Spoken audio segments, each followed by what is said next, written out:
The gods of Asgard were mighty, but even among them one name stood above all others: Thor, the god of thunder, a warrior unmatched in strength, armed with Mjolnir, the hammer that could shatter mountains.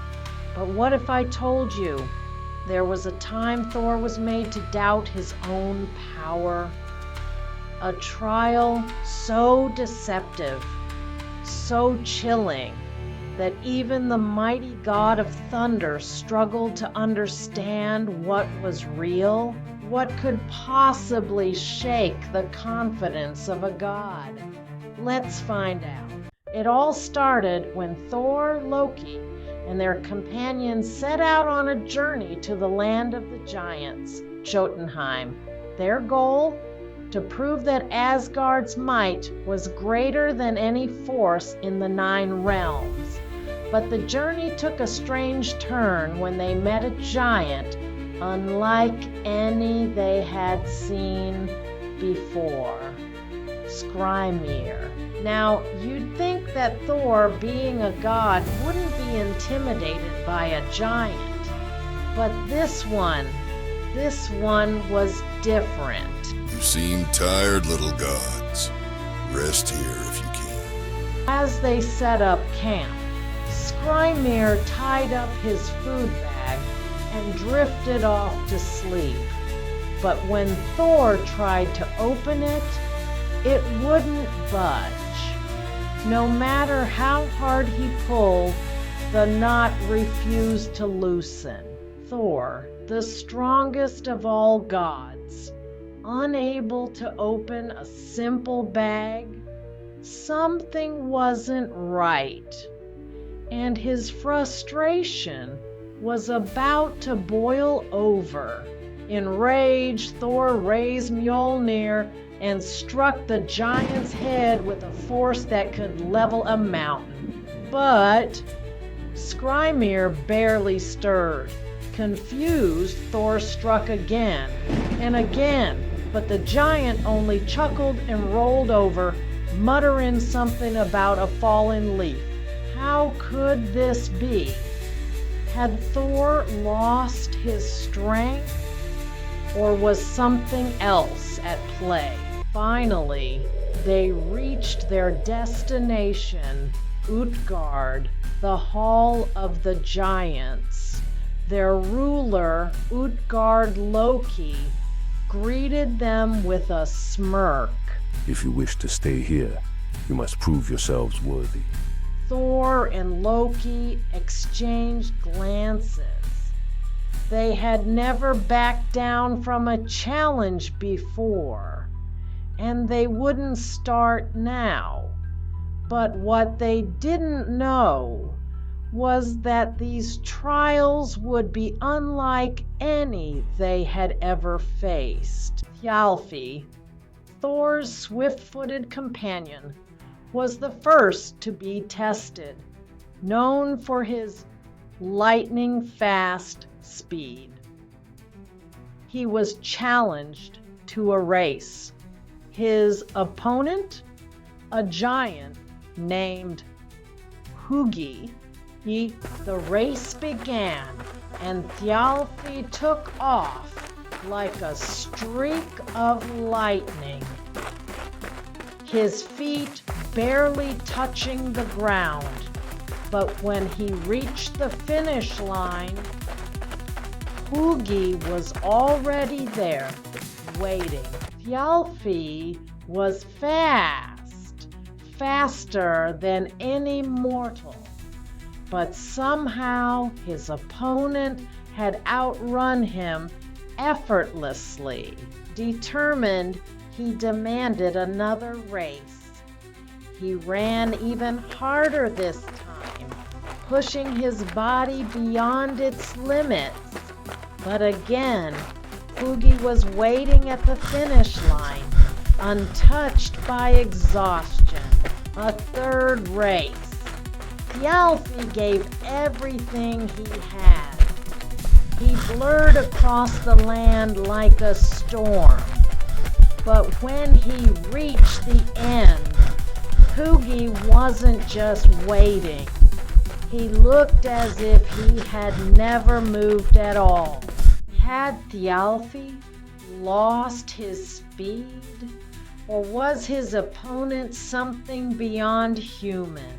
Next, it was Loki's turn.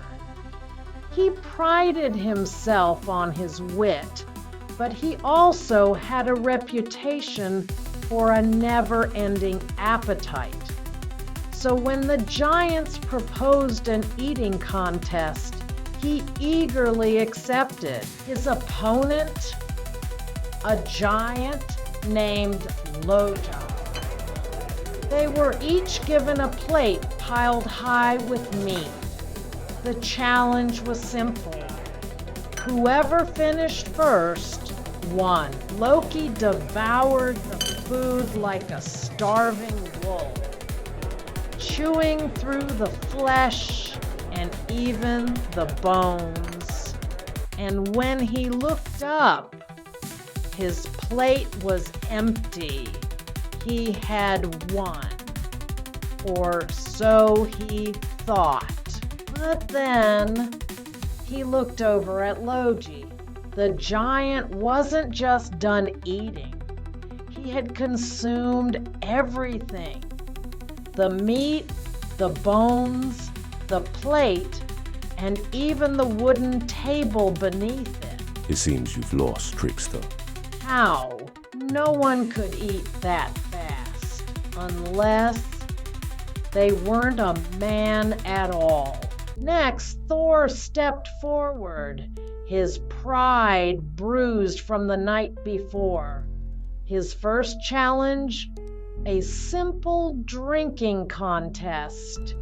He was handed a massive horn filled with liquid. Thor took a mighty gulp, then another and another. But no matter how much he drank, the level barely dropped.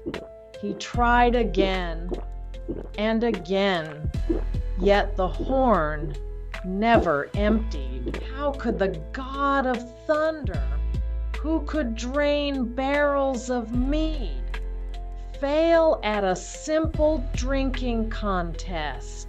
His second challenge seemed even easier. Lift a cat. Laughing at the absurdity, Thor reached down and grabbed it, but as he pulled, the cat barely moved. Thor strained, using all his might, until finally he got one paw off the ground. That was all he could do. Thor had lifted giants before, yet he struggled with a mere cat. Something was very, very wrong. His final challenge was the strangest of all, wrestling an old woman. But as he pushed with all his might, she barely wavered. Then, slowly, she forced him to his knees. Thor, the greatest warrior of the gods, defeated by an old woman. How could this be? That's when Utgard-Loki burst into laughter and revealed the truth. Hugi? He wasn't a man. He was the embodiment of that thought itself. No one can outrun thought. Logi? He wasn't just a giant. He was fire itself. Fire devours all. The drinking horn? It was connected to the boat. Sea. Thor had unknowingly lowered the ocean's level with every sip. The cat? It was the Haupt Midgard serpent in disguise. Lifting it even slightly was an impossible feat. The old woman? She was old age itself. No one, not even a god, can defeat time. Thor, Loki, and Thjalfi had not failed. They had performed feats beyond belief. They just didn't realize it. In the next video, we'll uncover the ultimate showdown. Thor versus Jormungandr, the Midgard serpent. a fight that shakes the heavens and ends in Ragnarok itself. You won't want to miss it. Which of these challenges do you think was the most impossible? Let me know in the comments. And don't forget to like, share, and subscribe for more mythology stories just like this.